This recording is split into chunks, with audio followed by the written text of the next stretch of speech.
नमस्कार साथियों, आप सभी का एक बार फिर से नर्सिंग साइंस चैनल पर स्वागत है। शुरुआत करते हैं आज की एक बम्पर भर्ती नर्सिंग ऑफिसर भर्ती 2023 की। बम्पर पद है, लगभग 7483 पोस्ट है।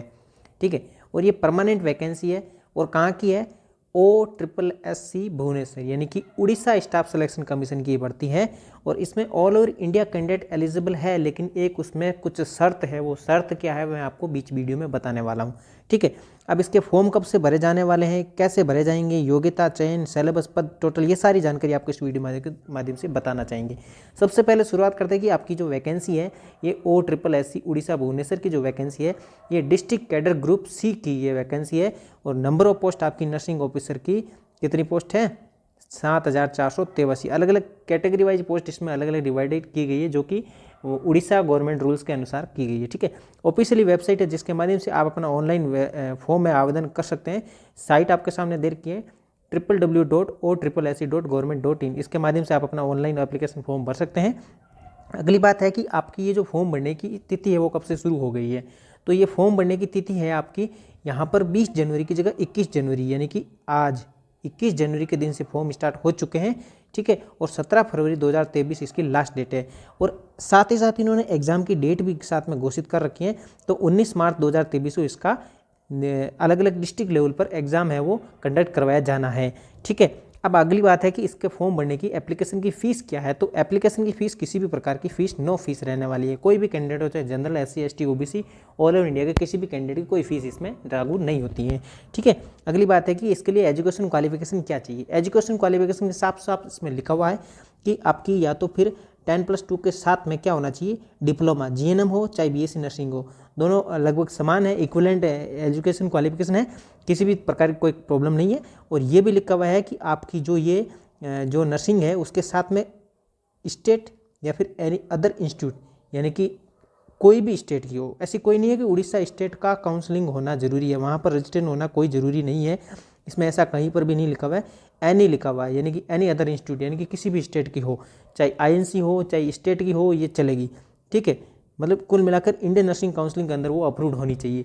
यहाँ पर उड़ीसा की होना कंपलसरी नहीं है। ठीक है, अब यहाँ पर आपकी बात कहाँ अटकने वाली ऑल ओवर इंडिया वाले कैंडिडेट के लिए, कि इसके लिए क्या करना पड़ेगा आपको कम से कम जो वहाँ की उड़िया लैंग्वेज है, उड़ीसा की जो उड़िया लैंग्वेज है वो आपको बोलने में, लिखने में और आपको पढ़ने में, तीनों में आप उसमें पारंगत होने चाहिए। आपको ये तीनों जो उड़िया की जो लैंग्वेज है वो आपको आना जरूरी है, कंपलसरी है। और साथ ही साथ आपने जो 10th की है, जो मिडिल क्लास स्कूल है, मिडिल स्कूल एग्जामिनेशन है, वो उड़िया का लैंग्वेज आपका उसमें एक सब्जेक्ट के रूप में होना जरूरी है। यानी कि 10th क्लास का जो आपका था उसमें अगर आपके साथ में उड़िया सब्जेक्ट उसमें ऐड है तो तब जाकर आप इस वैकेंसी के लिए एलिजिबल हो। तो कुल मिलाकर उड़िया वाले कैंडिडेट आउट ऑफ उड़ीसा के बहुत कम होंगे, क्योंकि उड़ीसा वाले ही लगभग इसमें एलिजिबल होने वाले हैं, क्योंकि उनको इस भाषा है वो उड़िया है, वो बोलने में, उनको लिखने में, समझने में सब कुछ पता होता है। तो उनका लगभग प्राथमिकता के तौर पर उनको ये वरीयता मिलेगी। हाँ, ये उन्होंने ठीक किया कि भाई किसी भी स्टेट की नर्सिंग काउंसलिंग हो ये चलेगा।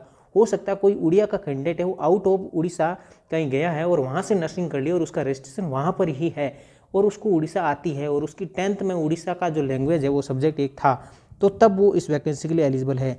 ठीक है, क्योंकि उसके लिए चांस है वो 100% की चांस है, क्योंकि किसी भी प्रकार की कोई उसको दिक्कत तो नहीं है। अब बात आती है कि कोई राजस्थान का कैंडिडेट है अगर और उसको उड़ीसा नहीं आती है और ये वाली जो GNM BSc है उसके पास में और रजिस्ट्रेशन है तो वो ठीक है, लेकिन उसको उड़ीसा आना, उड़ीसा वाली जो लैंग्वेज है उड़िया, वो भी आना बहुत ज़रूरी है। ठीक है, और जो 10th क्लास है, जो आपकी मिडिल स्कूल एग्जामिनेशन है, उसके साथ में एक उड़िया का लैंग्वेज सब्जेक्ट होना भी कंपलसरी है। अब दूसरी बात इसमें आती है कि उड़िया का मतलब जो मैट्रिकुलेशन या फिर इसके समान जो समकक्ष योग्यता है वो आपकी उड़िया लैंग्वेज के अंदर ही, उड़िया मीडियम के अंदर है तो भी आपकी चलेगी। सब्जेक्ट का होना जरूरी नहीं है, लेकिन आपकी उड़िया, कुल मिलाकर बात वही है, आप कान दायां पकड़ो चाहे बायां पकड़ो, कान आपका पकड़ा गया है। ठीक है, अगली बात इसके में आती है कि जो वैकेंसी इसकी सैलरी क्या रहने वाली है। तो सैलरी आपकी है इसका एक स्टेट लेवल, जो कि उड़ीसा रूल्स का जो रूल्स है उसके अनुसार पे स्केल है वो 29,200 रुपये से लेकर 52,300 रुपये, यानी कि ये सैलरी है आपकी पे मैट्रिक्स लेवल स्टेट का। सेल फर्स्ट के अंदर पे मैट्रिक्स लेवल 8वां, यानी कि 8वां जो पे मैट्रिक्स है, यानी कि लगभग सैलरी इनकी जो होने वाली है 45,000 से प्लस इसकी जो सैलरी है शुरुआत की पहले महीने से शुरू हो जाएगी। ठीक है, क्योंकि ये सैलरी जो बेसिक है 29,200, इसके साथ में लगभग मिलाकर PA, TA, DA, HRA ये सारे मिलाकर लगभग 45,000 प्लस पहले महीने से स्टार्ट हो जाएगी, क्योंकि स्टेट लेवल की है तो कुछ थोड़ी सैलरी में वेरिएशन आते हैं, क्योंकि केंद्र की और स्टेट में थोड़ा फर्क होता है। ठीक है, अगली बात है कि इसके लिए एज लिमिट क्या चाहिए, तो एज लिमिट आपकी कम से कम 21 साल की होना चाहिए। 21 साल के साथ साथ में आपकी अधिकतम आयु है जो वो 38 ईयर तक चलेगी। और आपका है वो ये डेट ऑफ बर्थ अकाउंट है वो आपका, मतलब जो आपकी मिलान है वो आपकी हायर सेकेंडरी एजुकेशन सर्टिफिकेट के अनुसार किया जाएगा। ठीक है, और उड़ीसा के अनुसार जो आपका बोर्ड और काउंसलिंग है उसको एक्सेप्ट किया जाएगा। और एज में जो रिलैक्सन है SC ST OBC उनको कैंडिडेट को रिलैक्सन है वो उड़ीसा गवर्नमेंट रूल्स के अनुसार भी प्रोवाइड किया जाएगा, यानी कि 21 से आपकी 38, ये तो एज ग्रुप मेन जो कि जनरल कैंडिडेट की है। लेकिन अदर कोई रिजर्वेशन कैंडिडेट हैं उनके लिए अलग अलग, जैसे OBC के लिए 5 साल का रिलैक्सन है, SC ST के लिए लगभग अलग अलग वो कैटेगरी वाइज जो रिलैक्सन क्या रहता है, मैं आपको पूरा डिटेल नोटिफिकेशन मेरे कमेंट बॉक्स में लिंक दे दूंगा, वहाँ से आप डायरेक्ट पढ़ पाएंगे रिलैक्सन कितना है। ठीक है, तो ये थी आपकी एज रिलैक्सन और क्या लिमिट है उसकी। ठीक है, अगली बात आती है कि आपका ये जो सिलेक्शन है वो एक रिटन एग्जाम के आधार पर किया जाएगा, और उस एग्जाम का पैटर्न क्या है, तो एग्जाम का पैटर्न है आपका 100 नंबर का एक MCQ टाइप का एक OMR पैटर्न, यानी कि ये CBT मोड नहीं है, केवल ऑफलाइन आपका है वो कंडक्ट करवाया जाएगा एग्जाम। OMR बेस्ड आपका ये एग्जाम होने वाला है, और उस एग्जाम के आधार पर आपका है वो सिलेक्शन किया जाएगा। तो सबसे पहले बता देते कि 60 नंबर की आपकी नर्सिंग आएगी, और 60 नंबर आपको टोटल मिलेंगे। 60 क्वेश्चन टोटल 100 के क्वेश्चन है 100 नंबर के, और 2 घंटे का टाइम मिलेगा, उसमें 60 नंबर की तो आपकी नर्सिंग आएगी, और 60 नंबर आपके उस नर्सिंग के रहेंगे। ठीक है, लेकिन उसके साथ में आपका एक पेपर ही होगा। पहला तो बात है कि एक ही पेपर होगा, और उसमें 25 नंबर की आपके लगभग फंडा, यानी कि 60 और 25 लगभग कितना हो गया, ये आपका हो गया 85 नंबर की तो आपको ये नर्सिंग रहने वाली है। उसके अलावा 10 नंबर की आपकी मैथमेटिक्स और 5 नंबर की इंग्लिश रहने वाली है। तो ये टोटल आपका 100 क्वेश्चंस का 100 नंबर का ये पेपर रहने वाला है। उसमें भी आपको मिनिमम क्वालिफाइंग मार्क्स है वो लाने पड़ेंगे।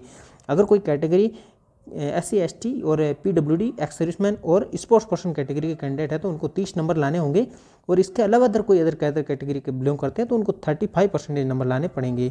ठीक है, तो ये बात आपकी होगी एग्जाम पैटर्न के आधार पर। अगला है कि आपका सिलेबस क्या रहने वाला है, तो सिलेबस आपकी कंप्लीट लगभग नर्सिंग का जो सिलेबस वो है ही, उसके अलावा आपका मैथमेटिक्स का और इंग्लिश का भी सिलेबस रहने वाला है।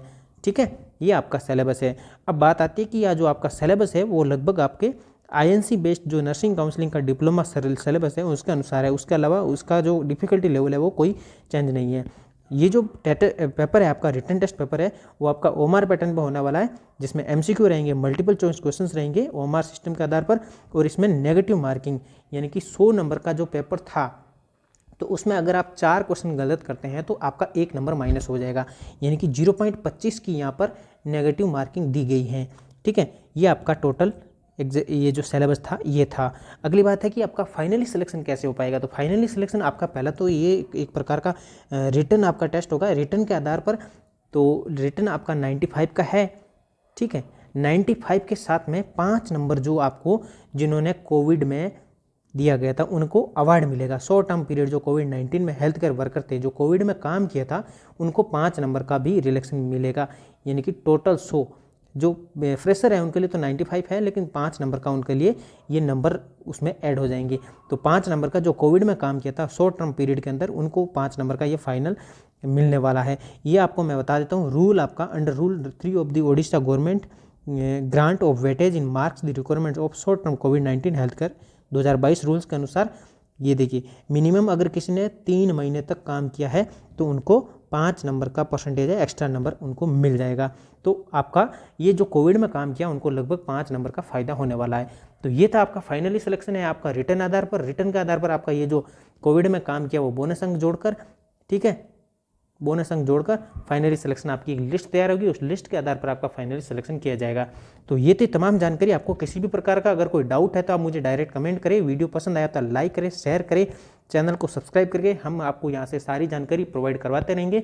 और इस एग्जाम से रिलेटेड कुछ काफ़ी सारा कंटेंट भी हम आपको आपके इस चैनल पर प्रोवाइड करवाएंगे। ठीक है, चैनल को सब्सक्राइब करें, बेल आइकन को प्रेस करेंगे। मिलेंगे नई वीडियो के साथ में, तब तक के लिए जय हिंद, जय भारत, थैंक यू।